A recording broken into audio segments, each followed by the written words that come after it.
बहुत देर हो गई। उस मंगल पांडे को कुछ ही पलों में फांसी की सजा होने वाली है।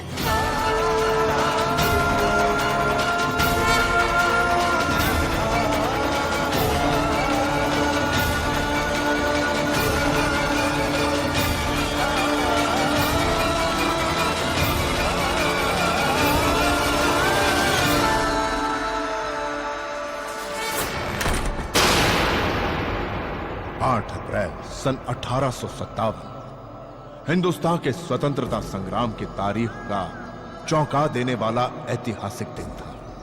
हिंदुस्तान पर अंग्रेजों के 100 वर्ष के आधिपत्य के बाद पहली बार किसी क्रांतिकारी को फांसी दी गई थी।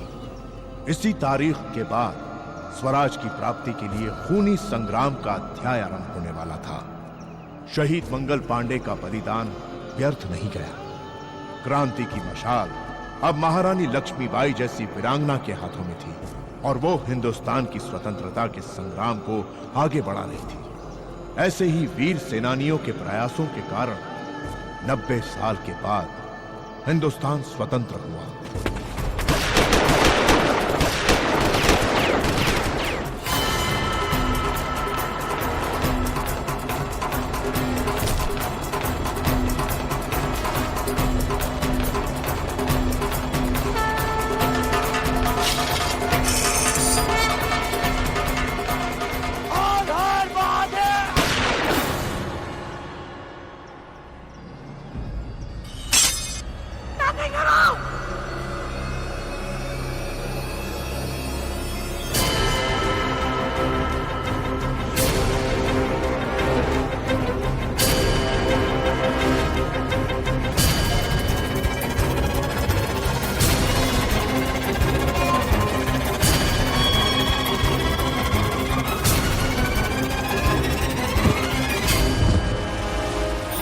अब तुम्हें हमारे हाथों से कोई नहीं बचा सकता रणबांकुरा।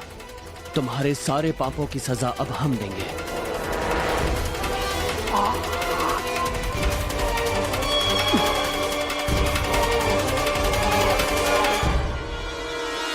दंड तो अब तुम्हें मिलेगा। धिक्कार है तुम पर। एक हिंदुस्तानी होकर अपने ही लोगों पर ऐसा अत्याचार कर रहे हो, उन्हीं का विद्रोह कर रहे हो। तुम्हारे कारण हम वीर क्रांतिकारी मंगल पांडे जी को बचा ना सके। क्रांतिकारी मंगल पांडे? एक भगोड़ा, एक लुटेरा, कानून की धज्जियां उड़ाने वाला एक अपराधी, उसे तुम लोग क्रांतिकारी कहते हो? बैरकपुर छावनी की 34वीं इन्फेंट्री का पैदल सिपाही जिसने छल कपट से अपने ही ऑफिसर को गोली मार दी, उसे तुम लोग क्रांतिकारी कहते हो? जिस ईस्ट इंडिया कंपनी ने उसे रोजी रोटी दी, उसे से उसने गद्दारी करी, उसे तुम गद्दार और लुटेरे तुम्हारे मित्र फिरंगी, हम हिंदुस्तानी नहीं। ये धूर्त फिरंगी इतने वर्षों से हमारे हिंदुस्तान का नमक खा रहे हैं। आए थे यहाँ व्यापार करने और अब तुम जैसे लोगों को बहकाकर हमें आपस में लड़ा रहे। क्या समझने लगे हैं ये? हम उनके गुलाम बन गए हैं? एक बात कान खोल के सुन लो मिस्टर बैरिस्टर, हम इस वीर क्रांतिकारी मंगल पांडे जी का बलिदान व्यर्थ नहीं जाने देंगे। और इन्होंने जो भी किया गलत नहीं किया, बल्कि इन धूर्त फिरंगियों को उनकी औकात दिखाई है। अब हर हिंदुस्तानी के हृदय में क्रांतिकारी की चिंगारी फूट रही है और हम मंगल पांडे जी का ये बलिदान व्यर्थ नहीं जाने देंगे। अब हर हिंदुस्तानी के सीने में इन फिरंगियों के विरुद्ध बारूद भर चुका है और आजादी की रणभेरी हम बचाएंगे। निर्दोष हिंदुस्तानी की हत्या करके मेरे पिता का क्या कसूर था? तुमने मेरे पिता की हत्या की। झूठ है ये, हमने नहीं की तुम्हारे पिता की हत्या।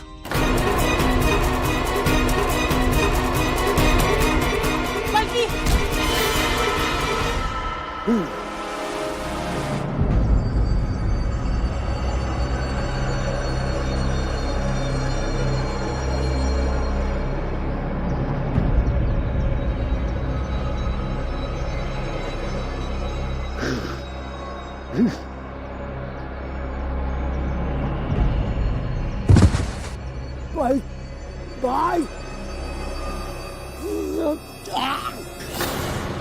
ये क्या किया तुमने? प्रिंस, आपने इसे नहीं जानते। हमने कई बार पकड़ा इसे, लेकिन हर बार हमें धोखा दे चुके हैं। That is one very smart woman. But you, my prince, are truly amazing. I mean, what a plan! जो हम नहीं कर पाया वो आपने कर दिखाया। अब आपका मुजरिम आपके पास है। इसे फौरन लेकर हमें यहाँ से चलना चाहिए। Come on, let's go.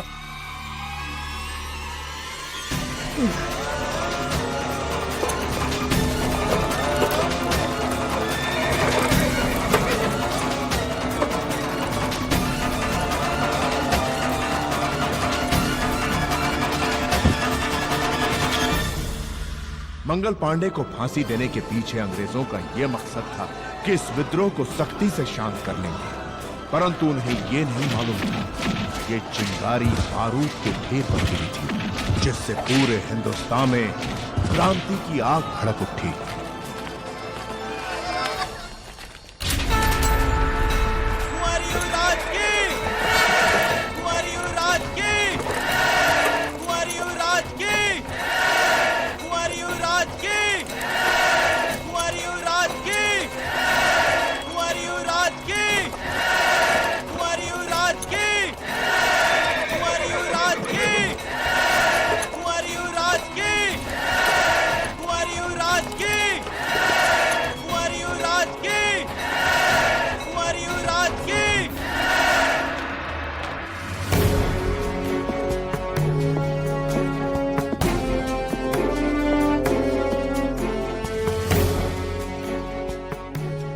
हमने अपना वादा पूरा किया है मां।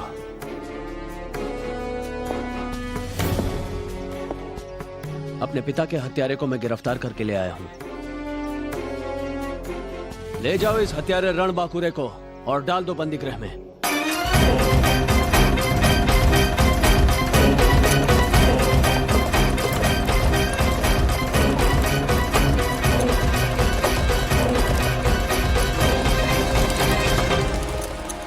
हमें तो पूरा विश्वास था बेटे कि तुम अपने पिता की तरह पराक्रमी हो। तुम में योग्य शासक के सभी गुण मौजूद हैं। जाइए, अब अपने पिताजी की अस्थियां विसर्जित करके अपना राजपाट संभालिए। हाँ मां, आपकी ये इच्छा कल सुबह तक जरूर पूरी हो जाएगी। आइए।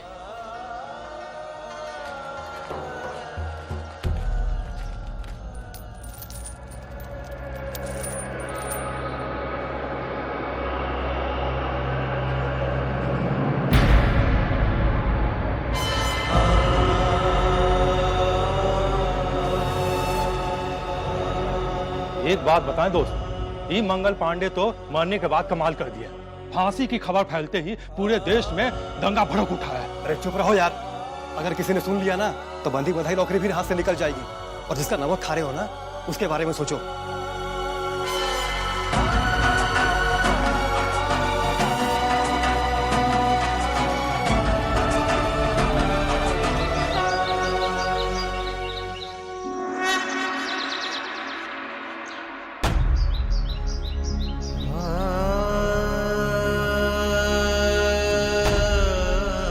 अस्थि विसर्जन के बाद गंगा जल डाल के शुद्धिकरण किया जाता है।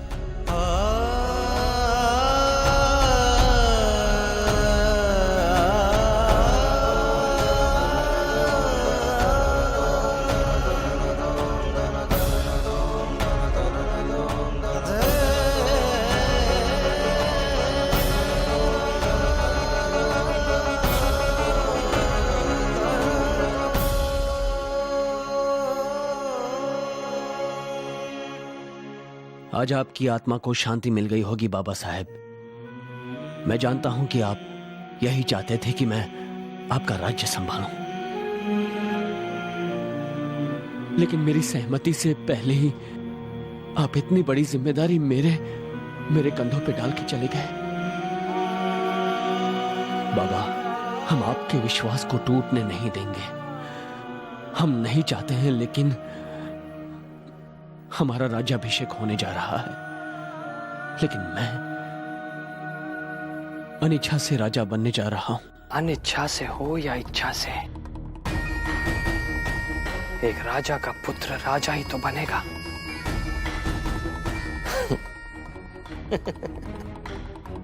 तुम बनोगी महारानी। हाँ। अब जाओ, जाकर युवराज का हौसला बढ़ाओ। जाओ।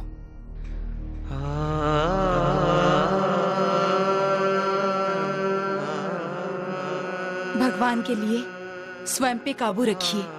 आपके चेहरे पे हताशा अच्छी नहीं लगती। हताशा?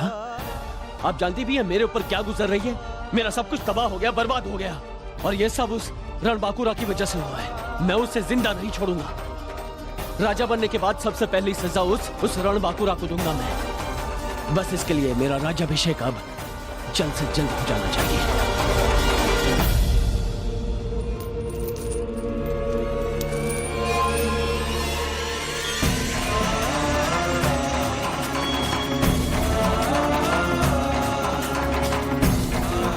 मंगल पांडे की फांसी के बाद पूरे हिंदुस्तान में विद्रोह फैल उठा है। हिंदुस्तान का बच्चा बच्चा खुलकर अंग्रेजों के विरुद्ध हो गया है, परंतु इस प्रकार हम उनकी ऊर्जा नष्ट नहीं होने दे सकते। उनके इस जोश और साहस की सही दिशा देने की आवश्यकता है। इसके लिए हमें यहाँ से निकलना होगा। मार्ग दिखाओ देवा, यहाँ से निकलने का मार्ग दिखाओ। अपने प्रतिनिधि मंडल के साथ पधार रहे हैं।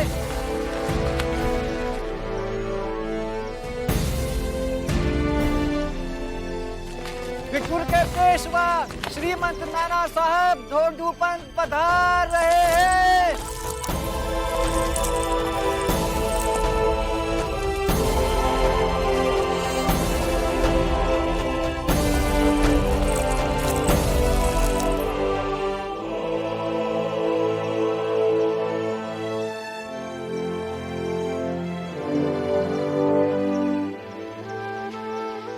ईश्वर की इच्छा के सामने हम सब विवश हैं। पिता के खोने का दुख मैं समझ सकता हूं युवराज।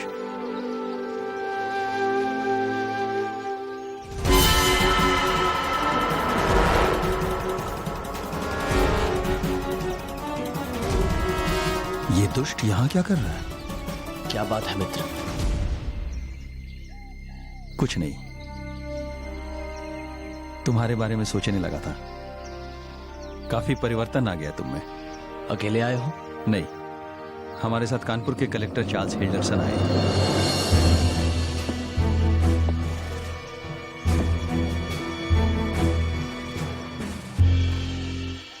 मेरा आश्रय आपके परिवारजनों से था।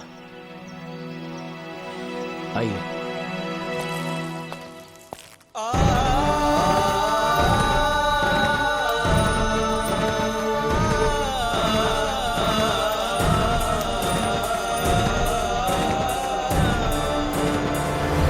इस मिट्टी का बना है रणबांकुरा। इसकी जगह मैं होता ना तो कब का मर चुका होता।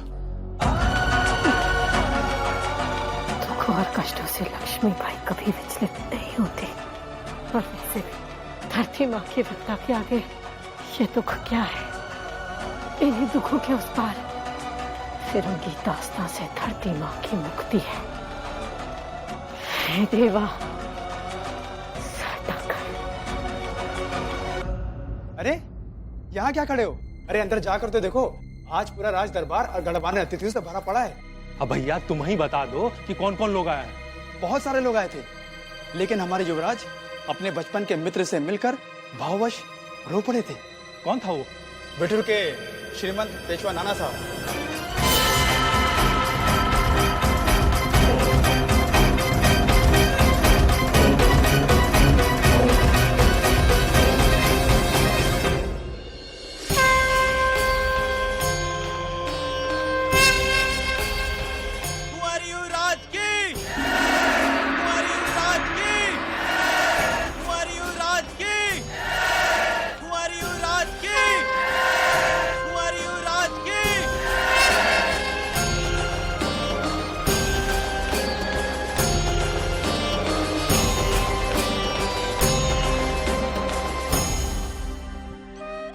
विजयी भवा।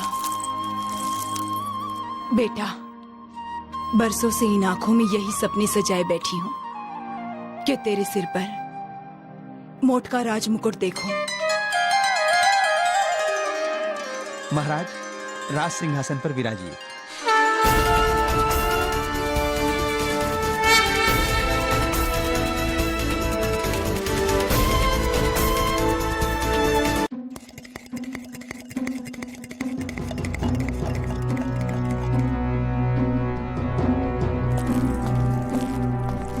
इनके स्वास्थ्य में कोई सुधार नहीं हो रहा है, हमें शीघ्र ही सहायता लेनी होगी। मैं तो कहता हूँ कि झांसी संदेश वाहक भेजकर रघुनाथ जी को तात्या जी के स्वास्थ्य के बारे में और महारानी जी को बंधक बनाने के बारे में सूचना दे देनी चाहिए। वो तो ठीक है, मगर महारानी साहिब को छुड़ाने के लिए हमें भी अपने स्तर पर कोशिश करनी चाहिए। ठीक है, ऐसा ही करते हैं।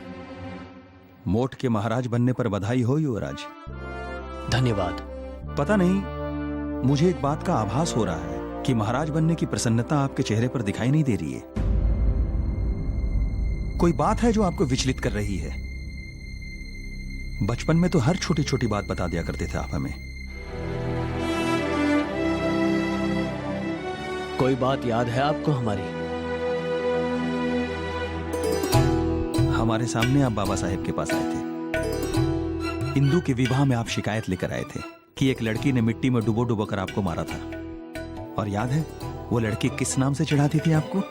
चला लड्डू, देखते हैं तुझे किसमें कितना है बल। तूने मुझे फिर लड्डू कहा, इस बार तू नहीं बच पाएगी। लड्डू शायद। हाँ नाना साहब, लड्डू भी याद है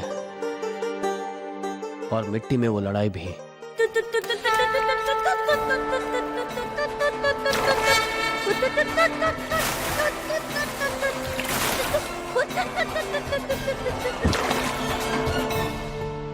बस वो कौन थी, कहां से आई थी, ये आज तक पता नहीं चल पाया। हमने बहुत चेष्टा की परंतु हमें कुछ पता नहीं चल पाया। और आपने उनका नाम भी नहीं पूछा था। बिठूर में तो बहुत सी लड़कियां थी, उन्हीं में से कोई होगी। यदि अब वो सामने आ भी जाए तो ना आप पहचान पाएंगे और ना हम। नहीं नाना साहेब, वो जिस दिन हमारे सामने आएगी हम उसे अवश्य पहचान लेंगे, अवश्य। हमने सुना आपने रणबांकुरा को बंदी बना लिया है। जी।